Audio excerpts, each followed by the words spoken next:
Enggak. Gimana? Aku udah bisa nih.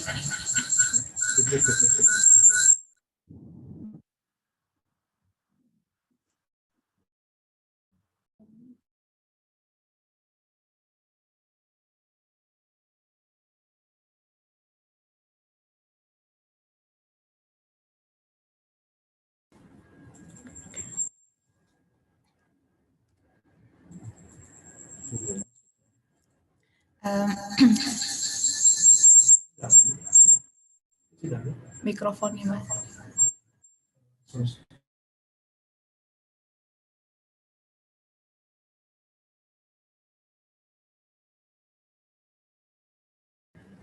Tes.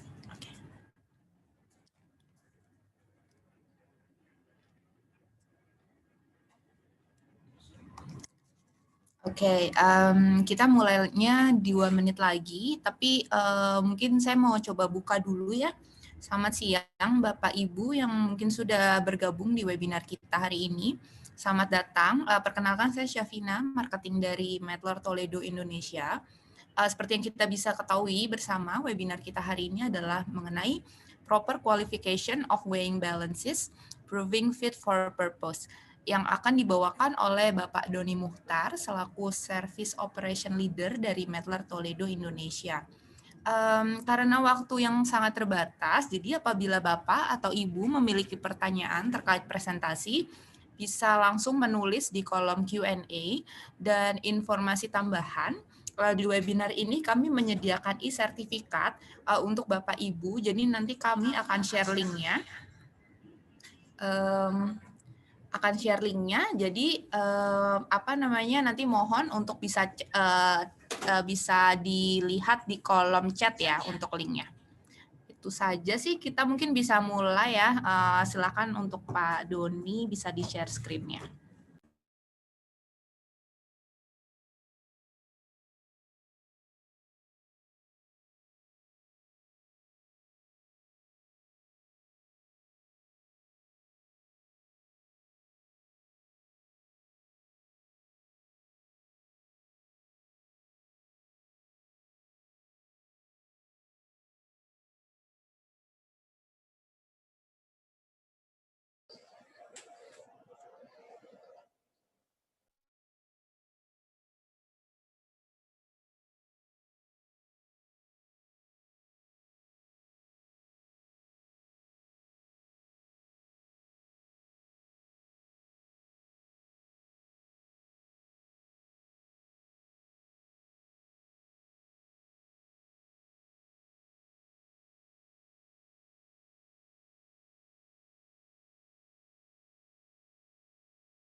Ya, selamat sore Bapak dan Ibu yang terhormat.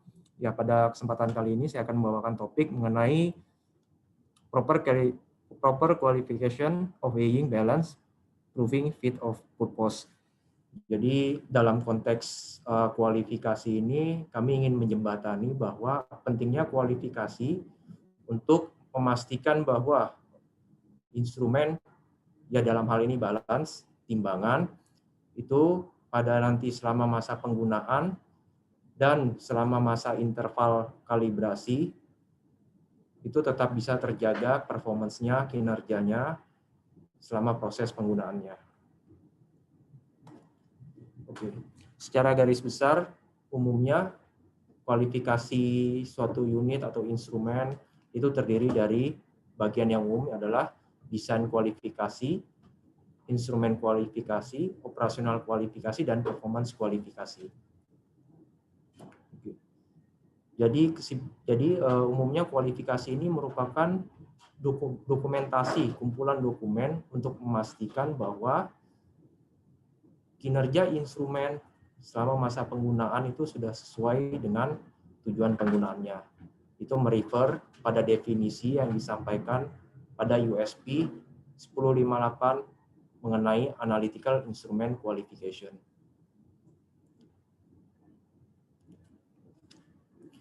Jadi kalau kita elaborasikan lagi, kalau kita jabarkan lagi, sebenarnya masing-masing definisi dari desain kualifikasi, instrumen kualifikasi, dan operasional kualifikasi, serta performance kualifikasi, kalau kita jabarkan secara definisi yang umum, di timbangan sendiri life cycle-nya itu terdiri dari tahap evaluasi, tahap seleksi, instalasi, kalibrasi, dan rutin operation.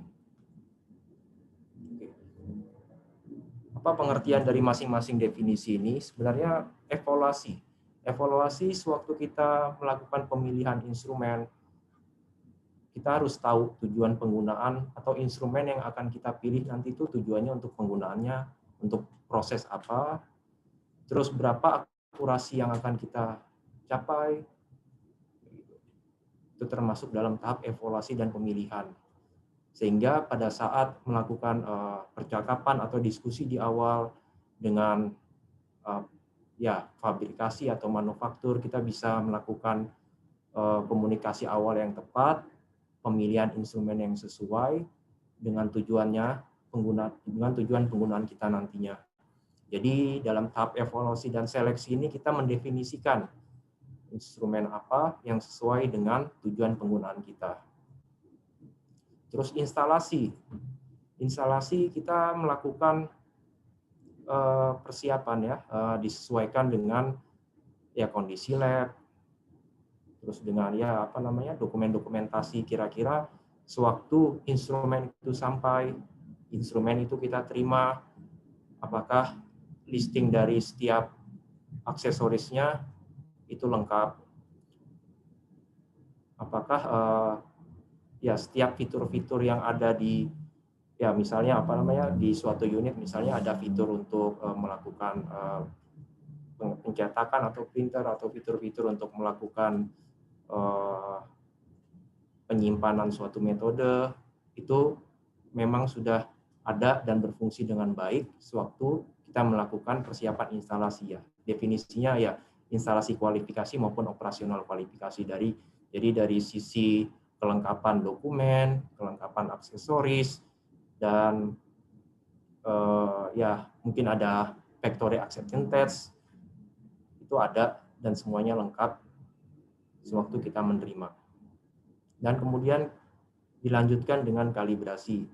Jadi setelah tahapan kita melakukan instalasi, dilanjutkan dengan proses kalibrasi untuk mengetahui kinerja dari instrumen tersebut.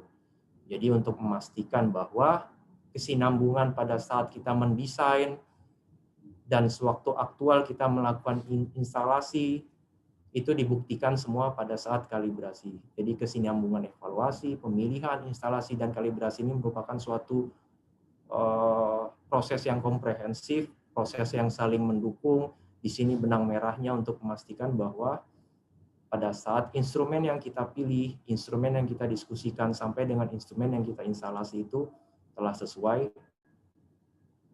performanya pada saat kalibrasi.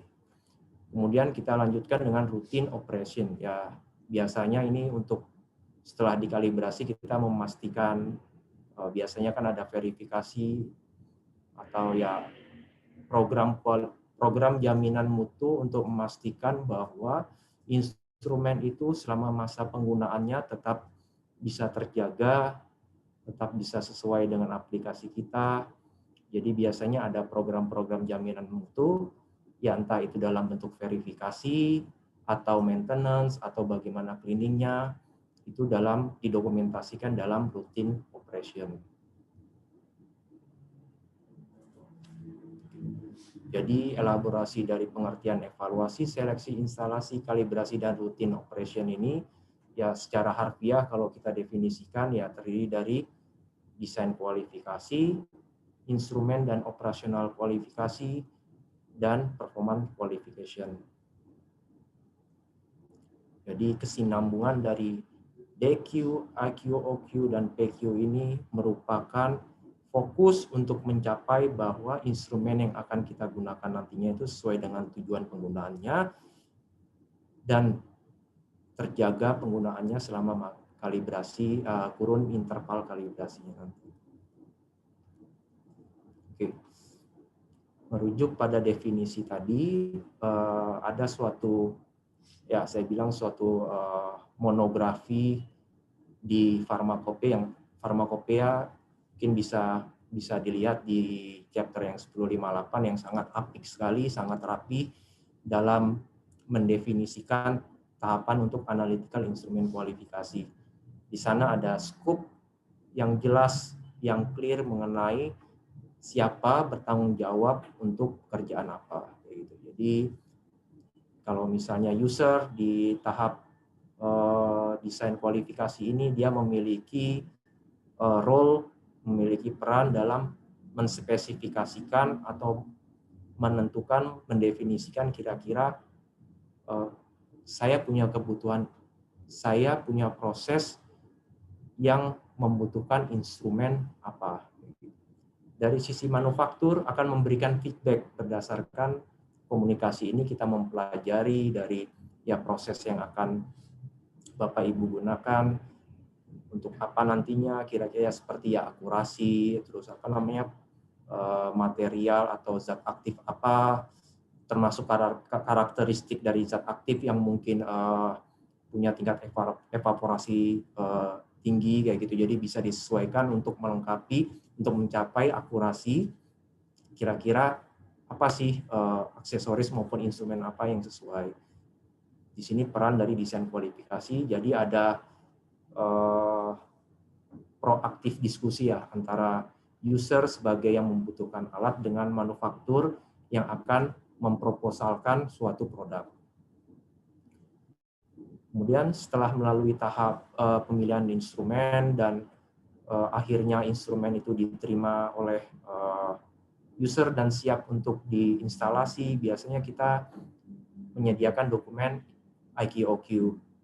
Di sana nanti kita bersama user, pengguna, dan manufaktur, biasanya kita melakukan pemeriksaan barang, pemeriksaan bersama mengenai unitnya, kelengkapan aksesoris, kelengkapan dokumen, uji fungsi terhadap instrumen tersebut kayak gitu. Jadi ya di sini peran aktif dari user dan manufaktur juga lagi-lagi sangat penting, karena ya mengetahui proses instalasi dan kualifikasi di awal, mendiskusikan hal tersebut itu sangat penting, karena pada akhirnya nanti bisa sewaktu kita di akhir melakukan training itu bisa sangat membantu, karena biasanya IQOQ itu merupakan sistematis pengecekan satu persatu item, satu persatu kinerja, sehingga sangat ya apa namanya IQOQ ini sangat bagus sekali kalau misalnya kita berperan serta aktif. Jadi sewaktu kita melakukan training nantinya, user familiarisasi,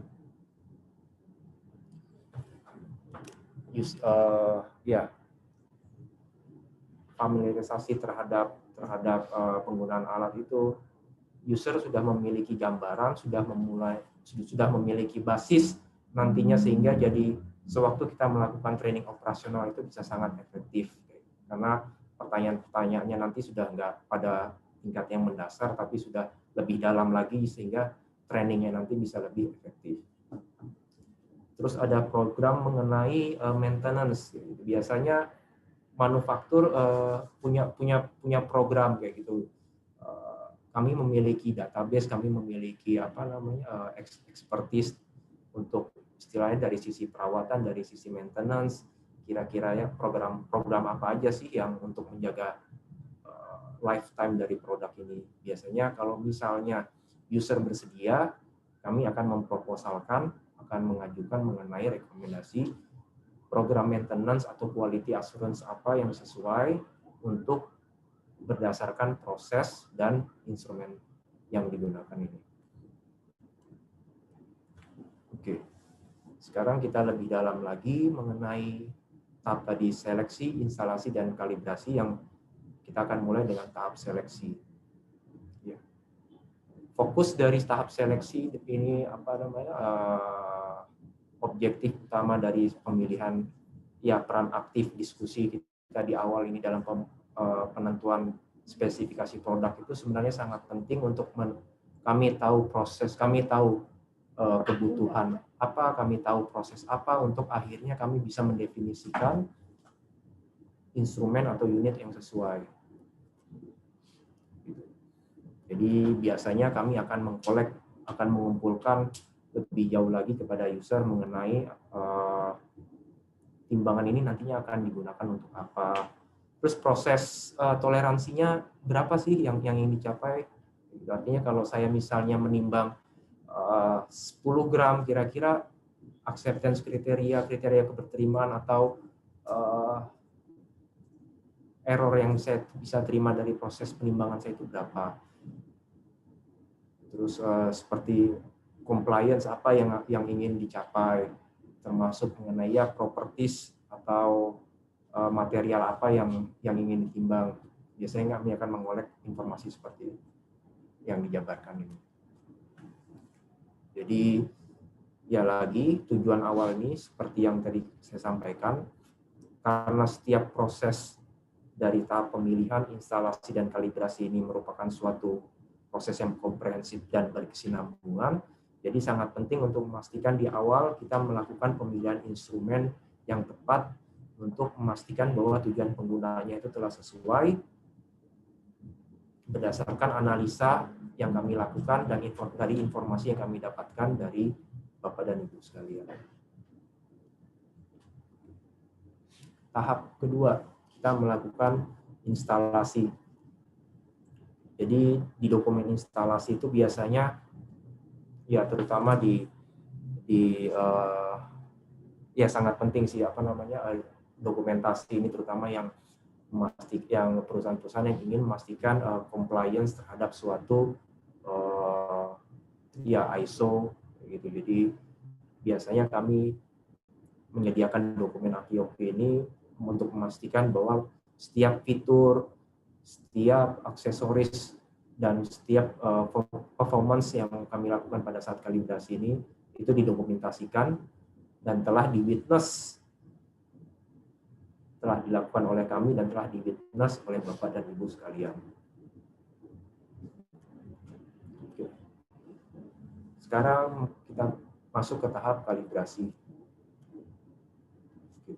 Jadi kalibrasi dan testing ini tujuannya itu kita ingin memastikan beberapa hal, yaitu apakah performance dari unit yang kita terima di site itu seperti apa, dan apakah linknya itu dengan pada tahap kita pemilihan itu sudah sesuai. Terus untuk setelah dokumentasi mengenai kesesuaian uji itu dilakukan, nanti kita bandingkan kembali apakah dengan hasil yang kita dapatkan pada saat pengujian di onsite itu telah sesuai dengan proses toleransi atau penggunaan kita nanti. Dan lebih jauh lagi kita mau menjaga akurasi ini selama rentang waktu penggunaannya. Kira-kira bagaimana rekomendasi dari factory atau kami sebagai praktisi yang melakukan instalasi ini.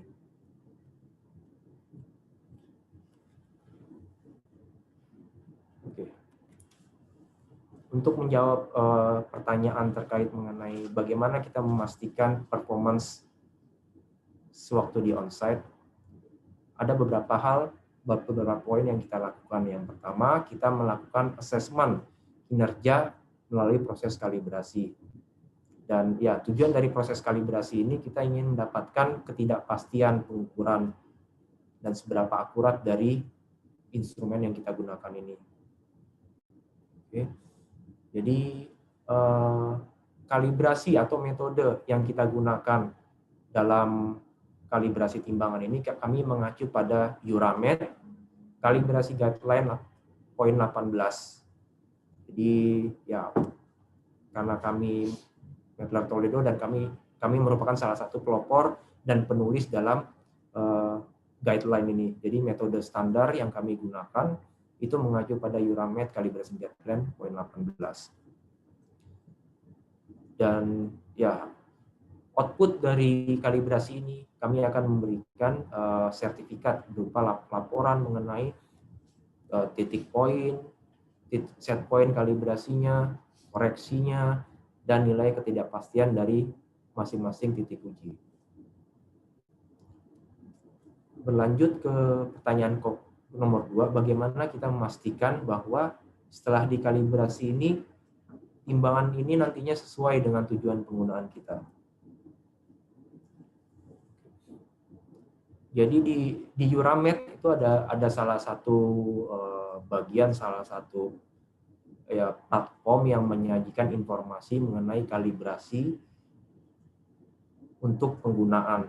Jadi ada formulasi di bagian chapter di Euramed itu yang menginterpolasikan dan memformulasikan bagaimana kita bisa memastikan bahwa ketidakpastian selama penggunaan itu bisa kita dapat. Jadi seandainya kita memiliki seandainya pada waktu awal titik poin kalibrasi kita ada 10 titik, tapi dalam penggunaannya itu ada titik atau set point yang tidak dilakukan pada kalibrasi, tapi berada di antara set point yang kita kalibrasi. Jadi kita bisa memasukkan bobot tersebut ke dalam formulasi yang kami lampirkan juga bersama sertifikat kalibrasi. Jadi sederhananya mengenai bagaimana kita memastikan mencocokkan antara hasil kalibrasi dengan proses toleransi yang akan kita pakai ini seperti ini. Jadi kalau misalnya kita menimbang 100 gram, kriteria keberterimaan dari error yang kita bisa terima itu misalnya 5 gram. Jadi kita bisa simpulkan bahwa kita ambil contoh, saya mau menimbang 100 gram, kriteria keberterimaan saya untuk errornya 5 gram, berarti itu setara dengan 5%. Artinya 5 gram itu 5 gram dari 100 gram itu sekitar 5%. Oke, jadi kita tetapkan bahwa kriteria proses penimbangan kita itu 5%. Ya. Di lampiran sertifikat kalibrasi kami menyajikan juga data mengenai rumusan formulasi mengenai bagaimana cara kita mendapatkan nilai ketidakpastian. Jadi dalam hal ini ya kita gunakan data ya di kolom ini, ada kolom SLEF ya. Jadi kolom ketidakpastian contohnya ya U1 sama dengan 5 mg plus minus 0,00716 mg per gram. Nilai R ini merupakan bobot dari material atau substance yang kita ingin cari tahu nih. Sewaktu kita menimbang 100 gram, timbangan kita berapa sih persentase errornya. Jadi di sini saya juga telah menyajikan mengenai informasi tersebut. Bagaimana cara kita mengetahui dan memasukkan bobot 100 gram ini ke dalam formulasi ketidakpastian tersebut. Jadi 5 mg ditambah ya proses 0,0716 mg per gram dikali 100 gram itu hasilnya 5,7 mg. Jika kita persentasekan berarti itu setara dengan 0,0057%. Device, suatu alat atau unit apapun, kita bisa klaim dia sesuai dengan tujuan penggunaannya jika ketidakpastian dari device tersebut lebih kecil dari proses toleransi proses yang akan kita gunakan. Dalam hal ini, setelah kita memasukkan rumus 100% ke dalam nilai ketidakpastiannya, kita dapatkan bahwa ketidakpastian dari timbangan kita itu 0,0057%. Itu jauh lebih kecil daripada 5 gram proses toleransi yang tadinya kita bisa terima. Jadi artinya device ini sesuai dengan tujuan penggunaan kita. Oke, jadi saya tekankan lagi, kita bisa mengklaim device kita sesuai dengan tujuan penggunaannya jika ketidakpastian dari yang kita dapat dari timbangan atau unit apapun yang kita gunakan itu lebih kecil dari kriteria keberterimaan toleransi proses yang akan kita aplikasikan.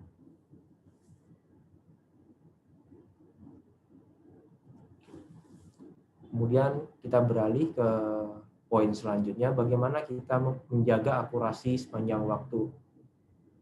Jadi untuk memastikan akurasi sepanjang waktu ini, ya intinya kita melakukan verifikasi sebagai suatu program jaminan mutu untuk memastikan konsistensi instrumen kita selama masa penggunaannya.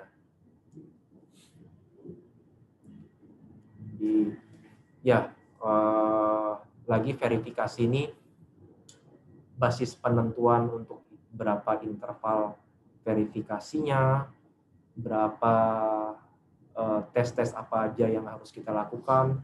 Ada 3 parameter risk assessment yang harus kita pertimbangkan untuk menentukan interval verifikasinya, termasuk anak timbang nanti yang kita gunakan. Itu kriteria risk assessment yang harus kita pertimbangkan. Yang pertama, mengenai impact, business impact jika kita melakukan, jika hasil penimbangan kita itu tidak akurat. Jadi sebagai contoh ya, kalau misalnya kita objek atau output nanti produk yang akan kita hasilkan itu merupakan produk steril atau produk injeksi, yang akurasi ini sangat memegang peranan penting dan memiliki impact terhadap ya kehidupan, itu mungkin mengenai kriteria keberterimaan atau interval pengecekannya akan lebih sering dibandingkan untuk aplikasi penimbangan yang mungkin penggunaannya itu hanya untuk atau output produk akhirnya itu berupa misalnya untuk obat luar.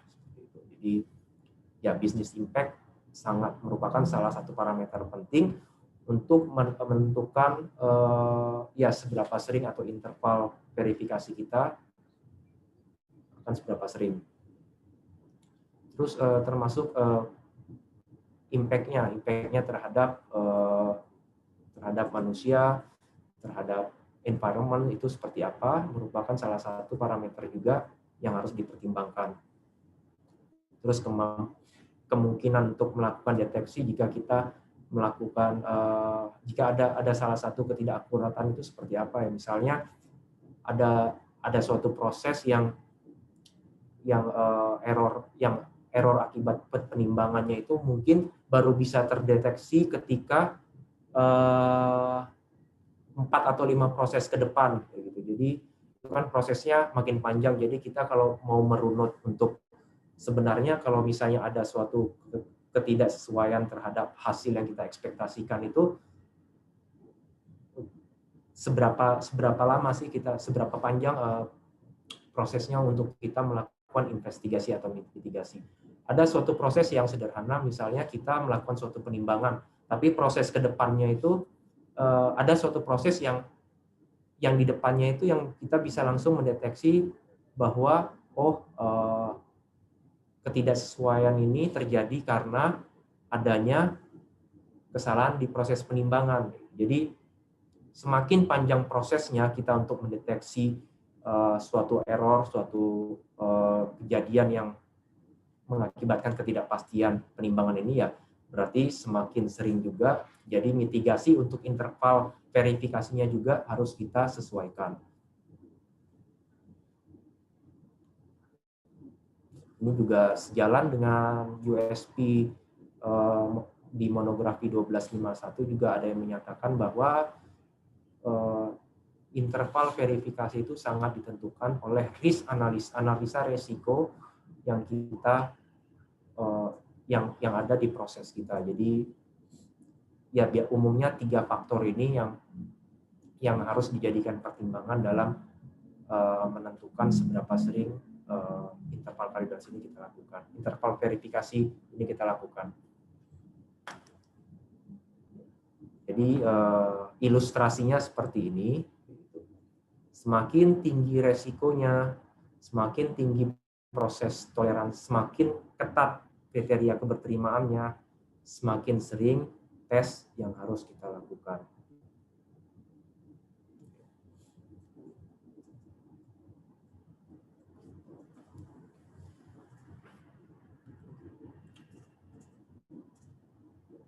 kami sederhanakan semua proses yang tadi kami sampaikan itu ke dalam suatu praktis yang kami aplikasikan, gitu. Seperti tahap seleksi unit dan device atau instrumen apapun, biasanya kami akan memberikan dokumen rekomendasi ini sebagai untuk memenuhi dokumentasi terkait desain kualifikasi. Jadi rekomendasi ini yang nantinya akan bisa dikomparasi terhadap URS yang kalau dari versi biasa dari versi user akan merilis URS, jadi rekomendasi ini yang jadi benang merah antara DQ, yang jadi benang merah antara DQ antara user dan manufaktur. Ya biasanya kami akan meminta berapa sih penimbangan terbesar maksimum kapasitasnya, penimbangan terkecilnya berapa, akurasi yang ingin dicapai berapa, dan regulasi yang ingin dicapai itu apa. Jadi pertanyaan-pertanyaan mengenai hal ini yang nanti akan menjadi sesuatu yang akan dirumuskan dan menjadi basis kami untuk merekomendasikan suatu produk. Di tahap instalasi equipment, ya, kami akan mendokumentasikan dalam rangka memenuhi IQOQ tersebut. Kami akan memberikan dokumen, ya kalau istilah di kami itu IPAC, instalasi paket, installation package. Ya. Jadi, ini untuk memastikan dokumentasi, jadi pada saat audit semua parameter itu sudah dilakukan pengetesan dan di-witness antara kedua belah pihak.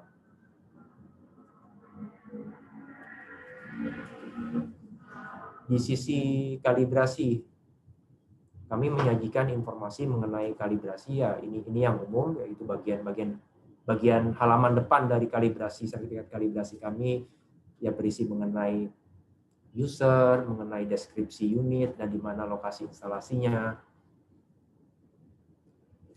dilengkapi dengan ilustrasi mengenai parameter-parameter apa saja yang menjadi kontribusi dari perumusan nilai ketidakpastian.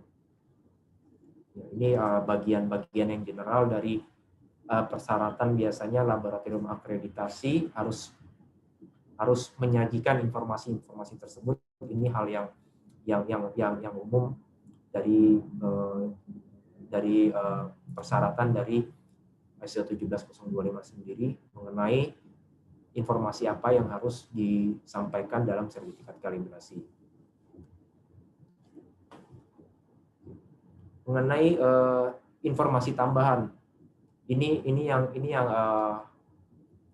kalau bisa saya sampaikan, ini hal yang sangat informatif sekali, hal yang sangat valuable sekali dalam sertifikat kalibrasi kami, ya, mengenai ketidakpastian instrumen selama masa penggunaan. Jadi merujuk lagi pada kalibrasi guideline di Euramet, itu sudah merumuskan bagaimana cara mendapatkan rumusan linearisasi, persamaan linearisasi dari ketidakpastian suatu unit. Jadi ini sangat membantu sekali. Jadi kita nggak akan pernah tahu apakah kita melakukan kalibrasi 10 titik uji itu cukup, 20 titik uji itu cukup, 50 titik uji itu cukup, kita nggak akan pernah tahu. Jadi persamaan linearisasi ini bisa mengakomodir jika berapapun set point yang ingin kita ketahui ketidakpastiannya, kita bisa masukkan ke dalam rumus ini dengan mengganti nilai yang seperti yang sebelumnya saya sampaikan, dengan mengganti nilai R. Jadi sangat-sangat membantu sekali rumusan dari persamaan linearisasi ini.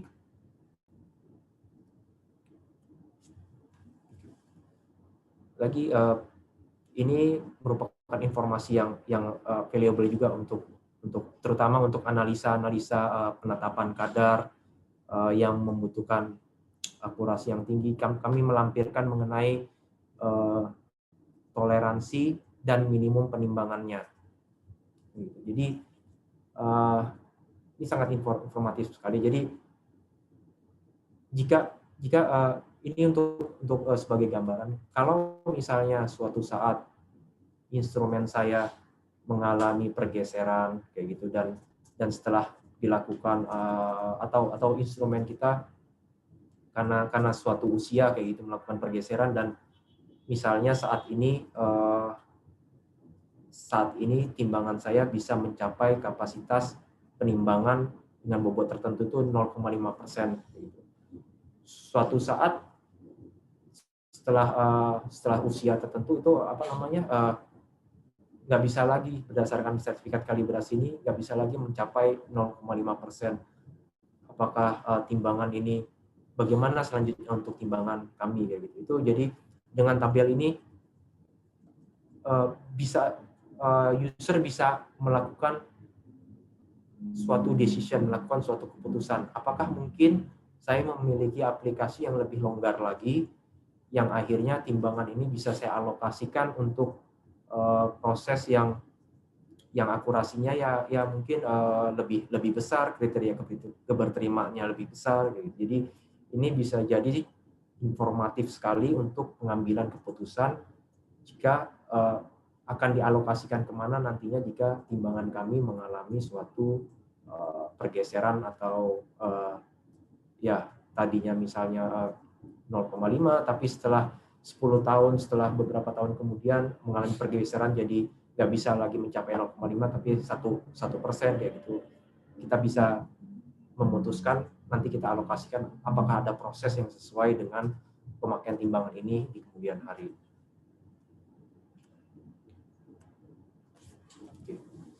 Jadi yang terakhir mengenai life cycle dari analytical instrument kualifikasi ini merupakan bagian dari verifikasi. Jadi ini sangat penting, merupakan suatu program jaminan mutu yang sangat penting untuk memastikan setelah dikalibrasi bagaimana maintenance-nya, bagaimana kita melakukan monitoring unjuk kerja dari instrumen tersebut. Jadi kami biasanya untuk beberapa customer yang memang sangat membutuhkan informatif mengenai verifikasi ini, kami menyajikan suatu dokumen verifikasi ini yang menyajikan mengenai informasi interval pengecekannya, tes-tes apa saja yang harus sebaiknya dilakukan, intervalnya apa, anak timbang yang digunakannya apa, beserta dengan batas atas dan batas bawah, termasuk warning limit dan control limit dari timbangan yang Bapak Ibu dan miliki. Jadi apa sih pentingnya dokumen verifikasi ini?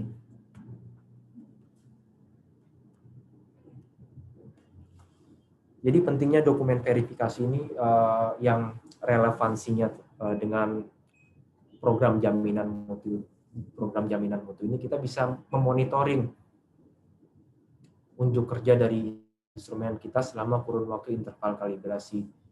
Jadi di gambar yang di atas ini kita bisa melihat ternyata pergerakan instrumen kita selama masa verifikasi ini masih dalam warning limit dan control limit. Dan bagaimana jika sewaktu-waktu ada kondisi yang menyebabkan grafik ini dari hasil verifikasi kita mengalami suatu degradasi.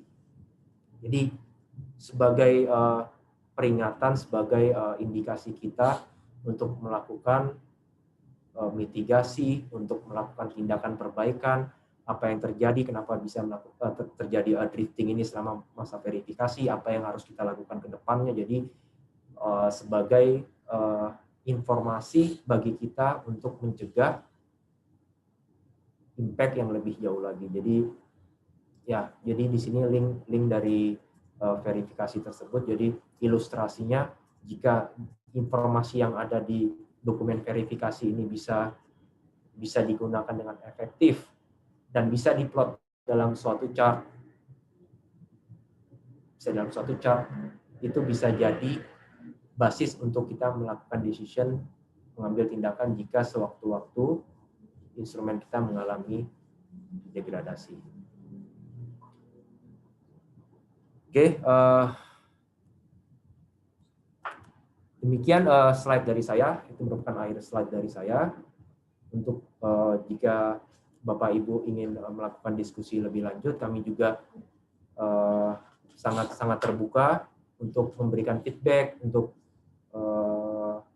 ya diskusi lebih lanjut kayak gitu mengenai ya sharing mengenai expertise kayak gitu, karena kami juga kami tahu banyak juga dari Bapak dan Ibu sekalian. Kami sangat terbuka untuk mempelajari proses yang ada di Bapak dan Ibu untuk mendapatkan pengalaman kami lebih jauh lagi. Dan kami juga menyajikan akan memberikan e-sertifikat bagi Bapak dan Ibu yang membutuhkan. Ya, baik. Mungkin kita masih ada sedikit waktu ya Bapak Ibu. Mungkin ada yang ingin bertanya, mungkin kita bisa open satu pertanyaan sambil menunggu waktunya selesai. Silahkan, boleh ditulis langsung ya di kolom Q&A ya, nanti langsung dijawab oleh Bapak Doni.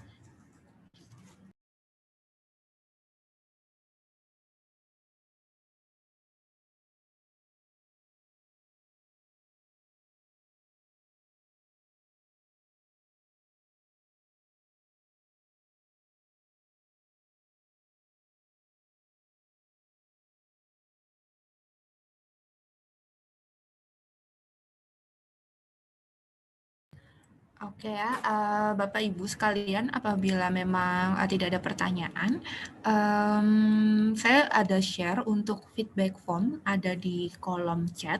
Bapak Ibu semua bisa akses untuk feedback formnya atau bisa di-scan QR code-nya.